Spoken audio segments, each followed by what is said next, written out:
Hi everyone, today we're reviewing Chapter 21, The Furnace of the Civil War. Bull Run, or the Battle of Manassas Junction. Lincoln concluded an attack on a smaller Confederate force, and he thought that might be worth a try. So if successful, it would demonstrate superiority of the Union arms, it might lead to the capture of the Confederate capital at Richmond, 100 miles to the south, and if Richmond fell, secession would be discredited and the Union could be restored without damage to the economic and social system of the South. This is a picture of the Army of the Potomac marching up Pennsylvania Avenue. The raw Yankee troops left Washington walking towards Bull Run on July 21, 1861. At first, the battle went well for the Yankees, but the forces of Thomas Stonewall Jackson held firm and the Confederate reinforcements arrived. The Union troops fled in panic. There was a military picnic at Bull Run. Though not decisive militarily, it bore significant psychological and political consequences. The victory was worse than defeat for the South at this time and in this battle because it inflated an already dangerous overconfidence. Thinking that the war was over, many Southern soldiers promptly deserted. The Southern enlistment fell off sharply. Defeat was better than victory for the Union at Bull Run. It dispelled illusions of a one-punch war and caused the Northerners to buckle down to a staggering task. It set the stage for a war that would be waged not merely for the cause of the Union, but eventually for the abolitionist ideal of emancipation. In 1861, General George McClellan was given command of the Army of the Potomac. He embodied a curious mixture of virtues and defects. He was organized and a good drill master. He injected morale into the army, but he hated to sacrifice his troops, and he was idolized by his men who affectionately called him Little Mac, but he was a perfectionist. This is a picture of the troops of the 69 New York State Militia preparing for battle. He consistently but erroneously believed the enemy outnumbered him, and he was very overcautious. A reluctant McClellan decided to approach Richmond, which lay west of a narrow peninsula formed by the James and York rivers. Hence the name given to this historic campaign was the Peninsular campaign. McClellan inched toward the Confederate capital in the spring of 1862 with 100,000 men. This is a map of the Peninsula campaign. After a month, to take Yorktown, McClellan came within sight of Richmond, but Lincoln diverted McClellan's reinforcements to chase Jackson, who was moving towards D.C. So stalled in front of Richmond, Jeb Stuart's Confederate cavalry rode completely around McClellan's army on reconnaissance. General Lee then launched a devastating assault, the 7 Days Battle, from June 26 to July 2, 1862, and the Confederates slowly drove McClellan back to sea. The Peninsular campaign had the Union forces abandoning the campaign as a costly failure, and Lincoln temporarily abandoned McClellan as commander of the Union Army of the Potomac. General Lee had achieved a brilliant if bloody triumph and ensured that the war would endure until slavery was uprooted and the Old South was destroyed. Lincoln began to draft the Emancipation Proclamation. The Union now turned towards total war, and it finally developed a Northern military plan. The plan was to slowly suffocate the South by blockading the coasts, to liberate the slaves and hence undermine the economic foundations of the Old South, to cut the Confederacy in half by seizing control of the Mississippi River, to chop the Confederacy by sending troops to Georgia and the Carolinas, to decapitate it by capturing Richmond and trying everywhere to engage the enemy's main strength and grind it into submission. This is a map of the main thrusts of the war from 1861 to 1865. This is a picture of the battle between the Monitor and the Merrimac, which we'll talk about later in this PowerPoint. The war at sea involved the blockade, which was 3,500 miles of coast, impossible to patrol for the Union Navy. Blockading simplified by concentrating on principal ports and inlets that were used to load cotton. And Britain recognized the blockade as binding and warned its shippers if they ignored it at their peril. The blockade running was very risky but profitable, but lush days of blockade running passed as Union squadrons pinched off the leading southern ports. The Union Navy enforced the blockade with high-handed practices. They seized British freighters on the high seas if laden with war supplies. The justification was obviously that these shipments were ultimately destined for the Confederacy. and London acquiesced in the disagreeable doctrine of ultimate destination or continuous voyage. Britain might need to use the same interpretation in the future wars. In fact, they did the same thing in World War I. The most alarming Confederate threat to the blockade came in 1862. The resourceful Southerners raised and reconditioned a former wooden U.S. warship called the Merrimac. They plated its sides with old iron railroad rails and renamed it the Virginia. It easily destroyed two wooden ships of the Union Navy in the Virginia waters of the Chesapeake and threatened catastrophe to the entire blockading fleet. So the Monitor was created, and for 4 hours on March 9, 1862, the little Yankee cheese box on a raft, also an ironclad, fought the Merrimac to a standstill. A few months after this historic battle, the Confederates destroyed the Merrimac to keep it from the advancing Union troops. The Second Battle of Bull Run took place on August 29th to the 30th, 1862. Lee encountered a Federal force under General John Pope. Lee attacked Pope's troops and inflicted a crushing defeat. Lee daringly now thrust into Maryland. He hoped to strike a blow that would encourage foreign intervention and seduce the still wavering border states and its sisters from the Union. Marylanders did not respond to the siren song. The Battle of Antietam Creek in Maryland was a critical battle as well. McClellan was restored to command, and he found copies of Lee's actual battle plans. He succeeded in halting Lee at Antietam on September 7th in one of the bloodiest days of the war. Antietam was more or less a draw militarily. Lee withdrew across the Potomac. McClellan was relieved of command for failing to pursue Lee. And the Battle of Antietam is one of the most divisive engagements of world history. It is the most decisive Civil War battle. Antietam was the long-awaited victory that Abraham Lincoln needed for launching the Emancipation Proclamation, even though it was technically a draw. So by midsummer 1862, the border states were safely in the fold and Lincoln was ready to move. Lincoln decided to wait for the outcome of Lee's invasion. Antietam served as the needed emancipation springboard. Lincoln issued the preliminary Emancipation Proclamation on September 23, 1862, and announced that on January 1, 1863, the President would issue the final proclamation. On schedule, he fully redeemed his promise, and the Civil War became more of a moral crusade against slavery. On January 1, 1863, Lincoln said, "The character of the war will be changed. It will be one of subjugation. The Old South is to be destroyed and replaced by new propositions and ideas." This is a picture of the killing fields of Antietam. Lincoln's proclamation of 1863 declared forever free slaves in Confederate areas still in rebellion. The bondsmen in the local border states were not affected, nor were those in specific conquered areas of the South. The tone of the document was dull and legalistic. Lincoln concluded the proclamation as an act of justice and called for the considering judgment of mankind and the gracious favor of Almighty God. The presidential pen did not formally strike the shackles from a single slave. Where Lincoln could free slaves in the border states, he refused to do so, lest he spur disunion. Where he could not, in the Confederate states, he tried to. In short, where he could, he would not, and where he would, he could not.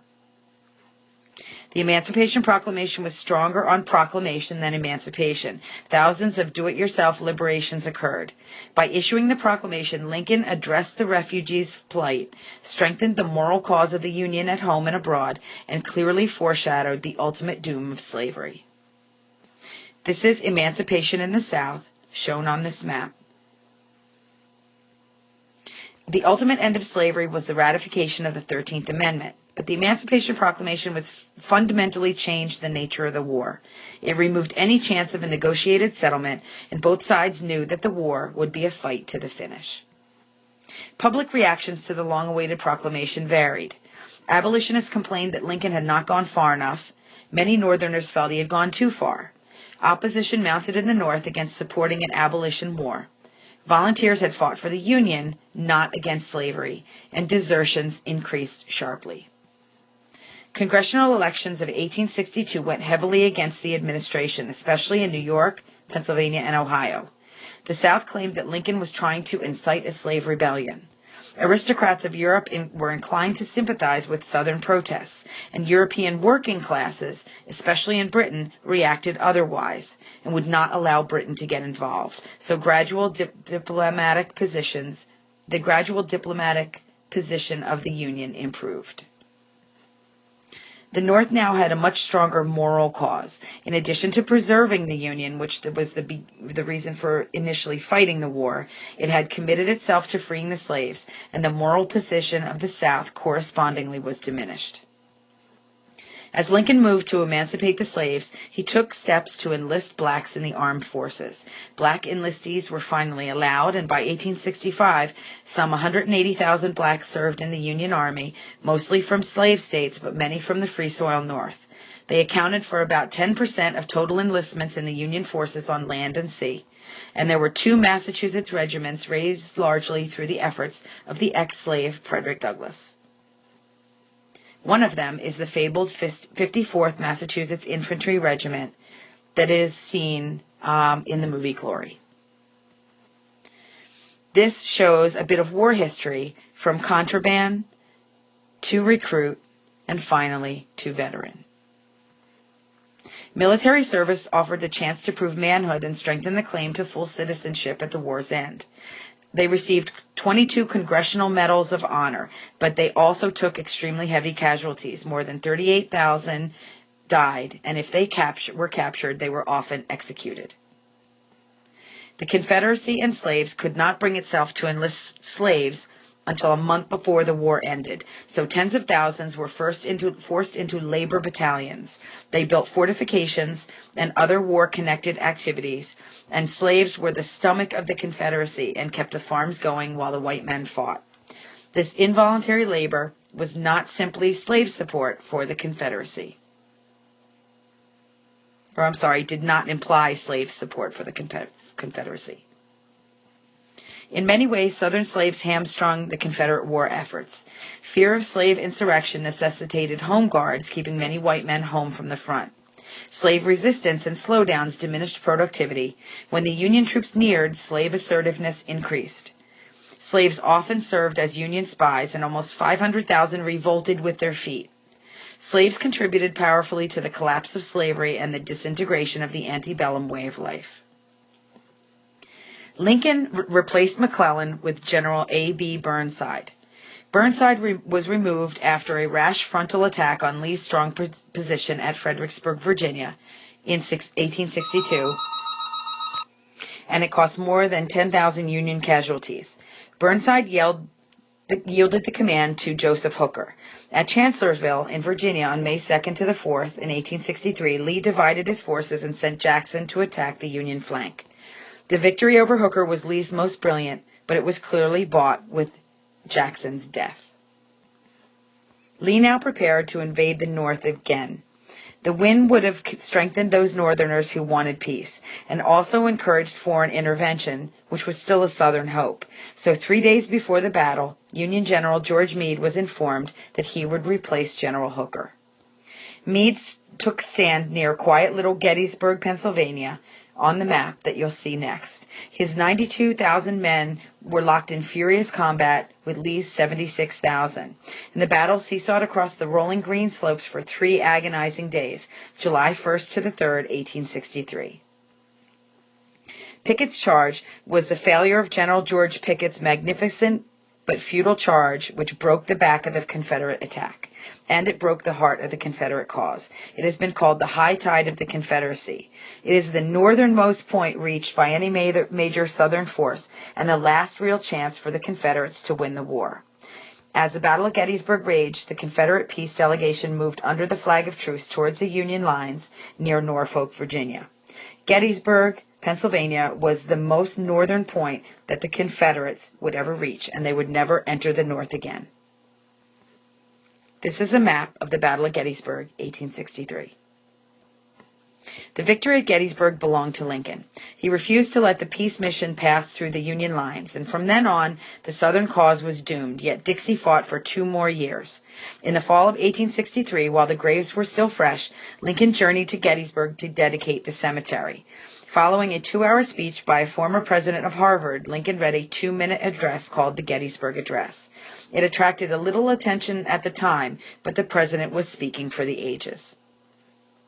These are actual copies of Lincoln's handwritten Gettysburg Address. This is a picture of General Ulysses S. Grant, trained at West Point, and a picture of General Robert E. Lee, the general for the Confederacy. Ulysses S. Grant his first success was in northern Tennessee in the war in the West. He captured Forts Henry and Donelson in Tennessee and Cumberland Rivers on February 1862. When the Confederate commander at Fort Donelson asked for terms, Grant demanded an unconditional and immediate surrender. Grant's triumph in Tennessee was crucial. It riveted Kentucky to the Union and opened a gateway to strategically important regions of Tennessee, Georgia, and the heart of Dixie. This is a map of the Mississippi River and the Tennessee engagements from 1862 to 1863. The battle at Shiloh came next, April 6th to the 7th, 1862, just over the Tennessee border from Corinth, and Grant's counterattack was successful, but an impressive Confederate showing confirmed that the war was not going to be over quickly in the West. Other Western events: in 1862, Admiral David Farragut and his ships joined with the Northern Army to seize New Orleans. At Vicksburg, Mississippi, the South lifeline for supplies from the West was taken from them.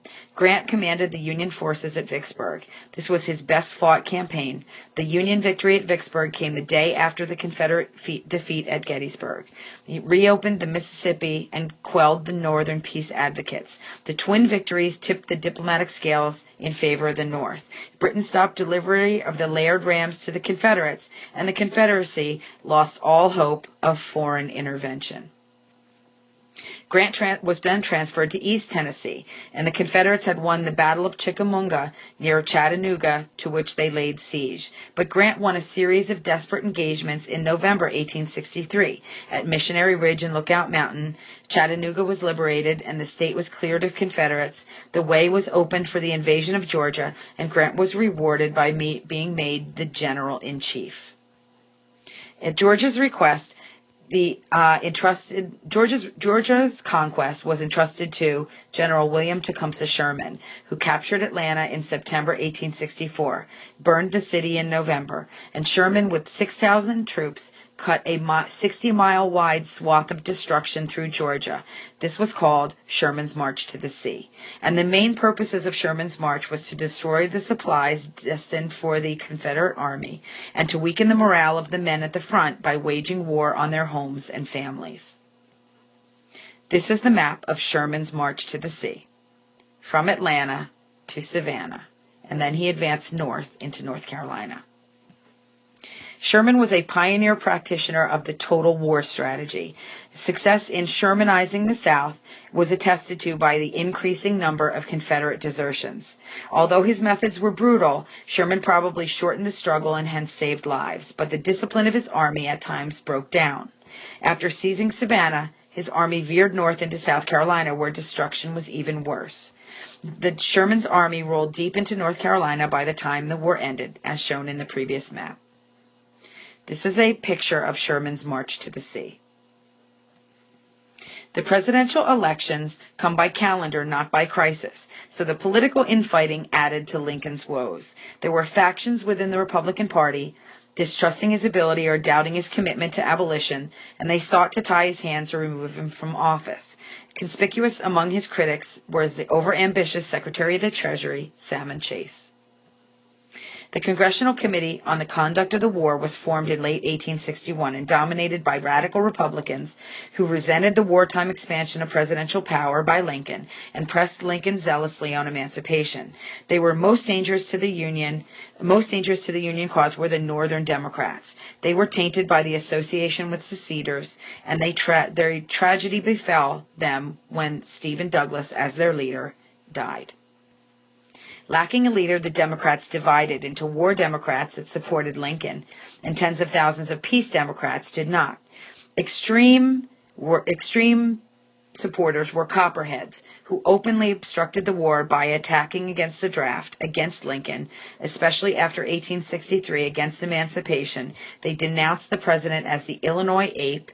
They condemned what was called the Nigger War, and they commanded the considerable political strength in southern parts of Ohio, Indiana, and Illinois. Notorious was the congressman from Ohio, Clement Vallandigham. Publicly, he demanded to end the wicked and cruel war. He was convicted by military tribunal in 1863 for treasonable utterances and sentenced to prison. Lincoln thought he liked Confederates so much he ought to be banished to their lines, and he did this. He also inspired Edward Everett Hale to write his moving fictional story about Philip Nolan in The Man Without a Country. Nolan was a young Army officer found guilty of participation in the Aaron Burr plot of 1806, and he was condemned to a life of external exile on American warships. In the election of 1864, Lincoln's precarious authority depended on retaining Republican support while spiking the threat from peace Democrats and Copperheads. Fearing defeat, the Republican Party executed a clever maneuver. Joining the War Democrats, it proclaimed itself to be the Union Party, and thus the Republican Party was temporarily out of existence. This is the Union Party and how it was structured in 1864. Lincoln's renomination at first encountered opposition. Factions wanted to shelve old Abe in favor of Chase, but ditch Lincoln move collapsed. Nominated by the Union Party without serious dissent, so Lincoln is nominated by them as their candidate. The running mate was selected as Andrew Johnson, who was a loyal War Democrat from Tennessee. A small slave owner when the conflict began, he was placed on the Union Party ticket to sew up the election, with little regard for the possibility that Lincoln might die in office. The Democrats nominated the deposed and overcautious war hero General McClellan. The Plank denounced the prosecution of war as a failure, and McClellan repudiated this defeatist declaration. Both campaigns were noisy and nasty, with numerous slogans. Lincoln's re-election was at first gravely in doubt. This is a political cartoon showing McClellan as mediator in 1865. The anti-Lincoln Republicans tried again to dump Lincoln in favor of someone else, but the atmosphere was changed by a series of Northern victories. The president pulled through, but nothing more than necessary was left to chance. At election time, many Northern soldiers furloughed home to support Lincoln at the polls. Some soldiers were permitted to cast their ballots at the front. Lincoln achieved 212 electoral votes and only 21 for McClellan. Lincoln lost Kentucky, Delaware, and New Jersey. Little Mac ran a closer race than the electoral count indicates. He netted a healthy 45% of the popular vote. It was a crushing defeat for the Northern Democrats in 1864, and the removal of Lincoln was their last hope for a Confederate victory. After Lincoln triumphed and is re-elected, the Confederate desertions increased sharply. This is a picture of the electoral map from the presidential election of 1854. In the Wilderness Campaign, Grant had 100,000 men, and they struck toward Richmond. They engaged Lee in a series of furious battles in the wilderness of Virginia in May and June 1864, where they suffered 50,000 casualties. On June 3rd, Grant ordered a frontal assault on Cold Harbor. In about 5 minutes, 7,000 men were killed or wounded. This is Grant's Virginia campaign, 1864 to 1865. Public opinion in the North. Critics cried, "Grant the Butcher." Grant's reputation was undeserved, while Lee's was overrated. Lee's rate of loss was 20%, the highest of any general in the war. By contrast, Grant lost 10% to casualties. Grant had intended to fight battles out in the open, and Lee turned the Eastern Campaign into a war of attrition fought in trenches. With fewer men, Lee could no longer seize the offensive. The defensive posture forced Grant into a brutal arithmetic. Grant could trade 2 men for 1 and still beat the enemy. So in February 1865, the Confederates tried desperately to negotiate for peace between the two countries. Lincoln met with the Confederate representatives at Hampton Road, Virginia, but he could accept nothing short of union and emancipation, and the Southerners could accept nothing less than independence, so the tribulation wore on to its terrible climax. At Appomattox Courthouse, the end came with dramatic suddenness. Northern troops captured Richmond and cornered Lee at Appomattox Courthouse, Virginia in April 1865. Grant met with Lee on April 9th, Palm Sunday. He was granted generous terms in terms of surrender, and his hungry Confederates were allowed to keep their horses for spring plowing. The tattered Southern veterans wept as they took leave of their beloved commander, and Lincoln traveled to Richmond and sat in Davis's evacuated office just 40 hours after the Confederate president left it. This is a picture of the burning of Richmond, April 1865. Lincoln's death happened on April 14, 1865, Good Friday, only 5 days after Lee's surrender at Ford's Theater in Washington. Pro-Southern actor John Wilkes Booth slipped behind Lincoln and shot him in the head. The great emancipator died the following morning. Expired in the arms of victory at the very pinnacle of his fame, his dramatic death erased the memory of his shortcomings and caused his nobler qualities to stand out. The full impact of Lincoln's death was not at once apparent to the South. As time wore on, increasingly Lincoln's death was perceived as a calamity for the South. Belatedly, they recognized his kindliness and moderation. The assassination increased the bitterness in the North, partly because of the rumor that Jefferson Davis had plotted it. Lincoln's murder set the stage for the wrenching ordeal of Reconstruction. Lincoln would have had clashes with Congress over the war, but he was a victorious president, and there was no arguing with victory. Unlike Johnson, Lincoln's powers of leadership were refined in the war crucible, and he possessed in full measure tact, reasonableness, and an uncommon amount of common sense. This is a picture of Lincoln's funeral procession. The Civil War's grisly toll had more than 60,000 men dying in action or of disease, over 1 million killed or seriously wounded. The dead amounted to 2% of the entire nation's population. The nation lost the cream of its young manhood and potential leadership, and tens of thousands of babies were left unborn because of potential fathers at the front. The direct monetary costs were $15 million, not to include continuing expenses like pensions and interest and national debt. The intangible costs, dislocations, disunities, wasted energies, lowered ethics, blasted lives, bitter memories, and burning hates, cannot be calculated. This is Winslow Homer's Pioneers from the Front. The greatest constitutional decision written in blood and was handed down at Appomattox Courthouse. Extreme states' rights were crushed. The national government emerged unbroken. Nullification and secession was laid to rest. The Civil War was the supreme test of American democracy, and preservation of democratic ideals, subconsciously, was one of the major objectives of the North. The victory for the Union provided inspiration to champions of democracy and liberalism. In the Reform Bill of 1867, under which England became a true political democracy, it was passed 2 years after the Civil War ended. American democracy had proved itself, and an additional argument used by the disenfranchised British masses in securing similar blessings for themselves.